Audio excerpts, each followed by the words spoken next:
কেতিয়া দিব সকলো ৰিজাল্ট আমি এনেকে দিম যাতে আপোনালোকৰ হাতত আমি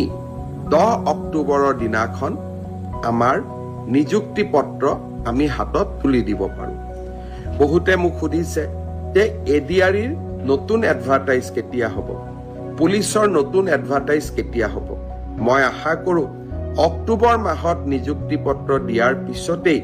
আমি নৱেম্বৰ মাহত নিশ্চয় আকৌ চৰকাৰী চাকৰিৰ বিজ্ঞাপন দিবলৈ সক্ষম চতুৰ্থ বৰ্গত যিসকলে পাছ কৰিছে তেওঁলোকে অৰেল আৰু স্কিল টেষ্ট দুইটাকে একত্ৰিত কৰি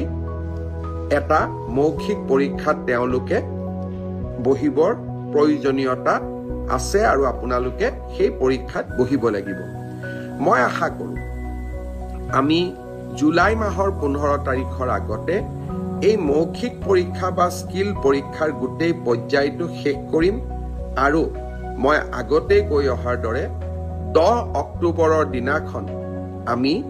আপোনালোকৰ হাতত যোগ্যজনৰ হাতত নিয়োগ পত্ৰ তুলি দিবলৈ প্ৰচেষ্টা কৰিম 10 অক্টোবৰৰ দিনটোতে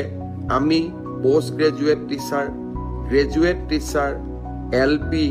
এমইৰ শিক্ষক আৰু স্বাস্থ্য বিভাগৰ বিভিন্ন পৰীক্ষাত উত্তীৰ্ণ হোৱা আৰু এডিআৰিৰ পৰীক্ষাত উত্তীৰ্ণ হোৱা এই আটাই সকলকে একেলগে খানাপাৰা ফিল্ডলৈ মাতি আনি আমি নিযুক্তি পত্ৰ আগবঢ়াম মোক কোনোবাই সুধি থাকে পুলিচৰ ৰিজাল্ট কেতিয়া দিব সকলো ৰিজাল্ট আমি এনেকে দিম যাতে আপোনালোকৰ হাতত আমি 10 অক্টোবৰৰ দিনাখন আমাৰ নিযুক্তি পত্ৰ আমি হাতত তুলি দিব পাৰো বহুতে মোক সুধিছে যে এডিআৰিৰ নতুন এডভাৰটাইজ কেতিয়া হ'ব পুলিচৰ নতুন এডভাৰটাইজ কেতিয়া হ'ব মই আশা কৰো